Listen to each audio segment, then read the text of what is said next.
শুভ সকাল বন্ধুরা, রাধে রাধে। ভগবান শ্রীকৃষ্ণের বহু রূপ আমরা দর্শন করেছি, সেই সঙ্গে সঙ্গে তার নানা রূপের লীলার সাথেও আমরা সকলেই অবগত।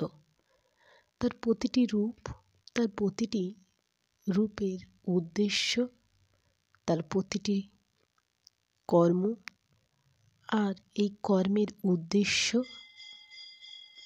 কি তা তিনি তার লীলায় সুন্দরভাবে ব্যক্ত করেন।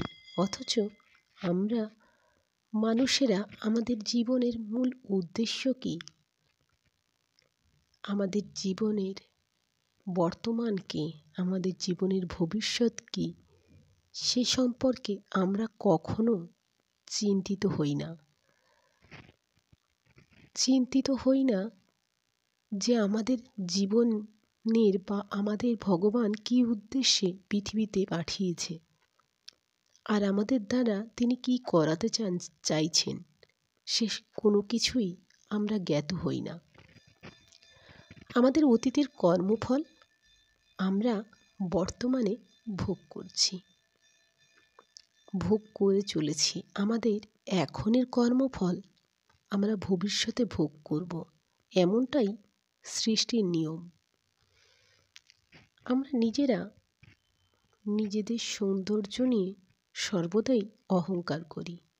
কোনো অসুন্দর মানুষকে আমরা তিরস্কার করি, কিন্তু আমরা এটা ভুলে যাই যে এই সৌন্দর্য যা নিয়ে আমরা অহংকার করছি তা চিরস্থায়ী নয়, সময়ের সাথে সাথে তা পরিবর্তনশীল। কিন্তু আমরা যদি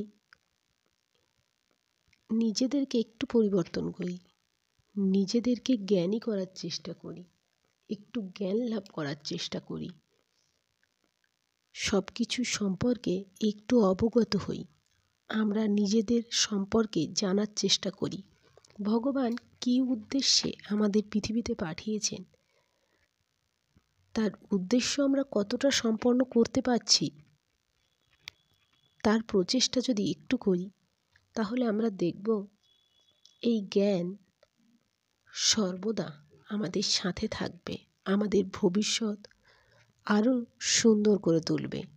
কারণ আমাদের এখনের কর্মফল আমরা ভবিষ্যতে ভোগ করব।